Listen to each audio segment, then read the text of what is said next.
I'll have one final question for you at this point in this podcast. The question is that if some kind of a hot war starts between Israel and other countries in the Middle East. Say Iran. It's the most likely one. The question I'll ask you about this nuclear power based conversation is that do you think Israel will fire nuclear weapons at any point at anyone? The other question is linked to the first part of our episode today, which is that with this Israel and Palestine conflict, as well as the Israel and Lebanon conflict, have we seen drone warfare being used much more than it was used in 2014? I'll quickly answer the sort of second part. We already discussed how Hamas used low-tech, unsophisticated drones with extreme effectiveness against the IDF. The IDF uses some very advanced drones. I can't say more, but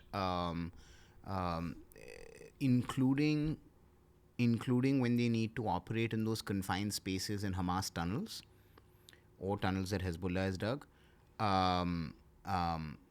They use drones to explore those tunnels instead of having to send infantry units down themselves, because it's extremely unsafe and you can get ambushed at any point. It's low visibility conditions and you want to be able to explore an enormous tunnel network using some form of technology. The Israelis in general have a very large and sophisticated fleet of drones. I mean, one fact that the viewers may be interested in is that up until our purchase of American drones, the only large drones that have been inducted into the Indian Armed Forces for the last 2 decades have been Israeli drones. So, drones are pretty common on the battlefield now. So that's just a quick answer to that. To your question about the use of nuclear weapons, and I think I can answer it not just in the context of Israel, which, by the way, is a nuclear power but doesn't admit that it's a nuclear power formally. But I can also answer the question in the context of Russia, because Russia has talked about being forced into using nuclear weapons if the West intervenes too actively in the war with Ukraine. But in both cases, Ranveer, my answer is no, or at least I would hope not, and I'll tell you why. Once nuclear weapons became a reality on this planet at the end of World War II, and especially since 1953 when the Soviets also tested their own nuclear. So now you had more than one country on the planet. While just the Americans had it, it was like, okay, just the Americans. Now you have more than one country that has nuclear weapons. A concept developed throughout the Cold War, which I think still applies today, called mutually assured destruction. Effectively, the stability of the Cold War political system. But at the end of the day, you knew that you have a USA and you have a USSR, and yes, they'll keep fighting these proxy wars in Afghanistan and Vietnam or in South and Central America and so on and so forth. But they won't, they'll really avoid going to war directly against each other, is because they know that if they go to war against each other, in the natural escalation cycle, they'll both end up at nukes at some point. And if they both end up at nukes at some point, it's mutually assured destruction. It's guaranteed that we're going to destroy ourselves and each other. And I can't prevent you from destroying me, you can't prevent me from destroying you. So once the logic of MAD, mutually assured destruction, became obvious, a lot of academics in this sphere started to prophesize that maybe the nuclear umbrella, the very existence of nuclear weapons, will start to reduce state-on-state conflict itself, because people don't want to take the risk of a nuclear escalation happening. That seemed to be true for a long time. So a lot of people believe that, hey, in the nuclear age, maybe the only kind of war we'll see is between states and non-state actors. So there's no question of a nuclear incident. But, two nuclear powers going at it against each other, extremely unlikely, because, who wants to take that kind of risk? Now, the one caveat I'd add to that is, I think, they say time heals all wounds. I think one of the wounds that time has healed is the wound of Hiroshima and Nagasaki. I think the world has forgotten what the use of a nuclear weapon actually looks like, and what the consequences are, and what the consequences of nuclear winter are. And so I think that the evidence I'll point to is the fact that the West has been willing to get pretty close to a direct confrontation with Russia, despite the fact that it's a highly nuclearized conflict, if either side wishes. India, for the first time, 2019, Balakot, etc. onwards, decided to call the Pakistani nuclear bluff. See, what was the Pakistani nuclear bluff, Ranveer? Pakistan knew since the 1990s when both countries went nuclear, and they've always known that they can't win a conventional war against India. The asymmetry is just too great. So for Pakistan, their nuclear weapons ended up acting as a deterrent. To say what? If Pakistan takes this stance of having a very low threshold for the use of nuclear weapons, they believe that they would avoid India trying to use conventional forces against them. So I jokingly refer to the Pakistani nuclear policy as the "Main pagal hoon" policy.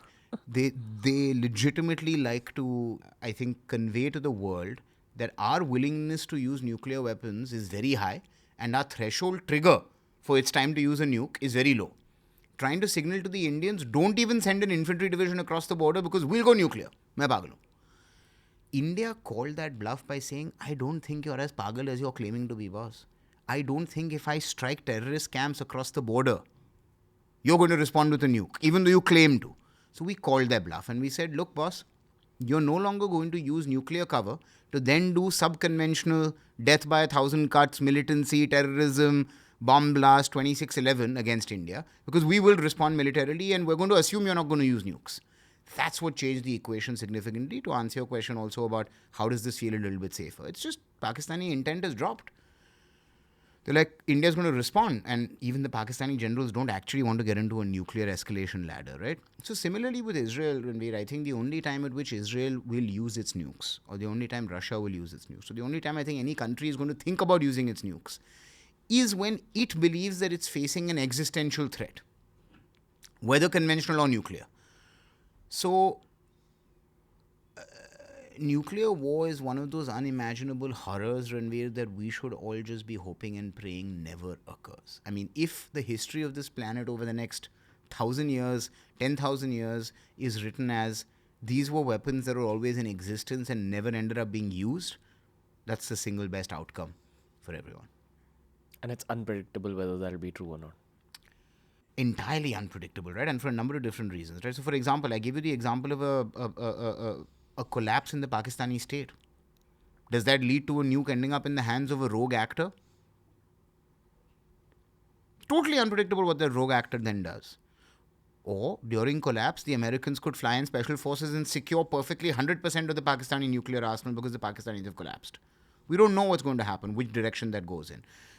Does Israel end up on the back foot of a massive conventional war over the next 3 years, 4 years, 5 years, and end up in a situation where all these Arab countries are actually going to defend it? I don't think any war like this is going to happen, because the interesting thing about the geopolitical moment in the Middle East is that if you look at all of the Sunni Gulf Arab nations, they're all silent, leaning towards neutral to positive vis-a-vis Israel, because they hate and are afraid of Iran as much as anyone else in the region. So there's a Sunni Shia Israel triangle in the Middle East at the moment that seems to exist, where Iran is Shia, Hezbollah is Shia, Hamas is Sunni, but all the other Sunni countries like the UAE or Saudi Arabia or the other Gulf nations, they aren't really fighting Israel the way Iran is fighting Israel, right? So I don't think any war like that's going to happen, but if India and for whatever reason decides that it would like to invade and conquer Pakistan, at some point during that conquest, the Pakistani generals are going to be faced with a choice.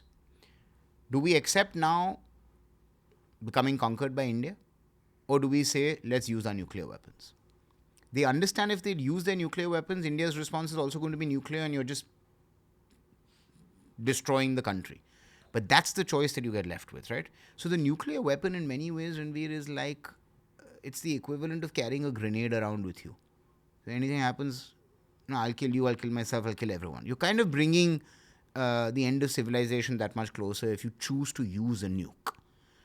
And the greatest risk for an escalation actually occurring is because countries have started to think about nukes as battlefield weapons rather than strategic weapons. So to say, hey, can I miniaturize a nuke so that instead of like it being a city killer, like the huge nukes say that the US has on ICBMs that can take out an entire city, one strike, can I use it just for a neighborhood, but a nuke? So it'll instantaneously wipe out one military unit. miniaturized nukes, battlefield nukes, thermonuclear warheads on the battlefield rather than like in reserve as an insurance policy, as a deterrent, as a, as a platform in existence rather than to be used, that's extremely risky.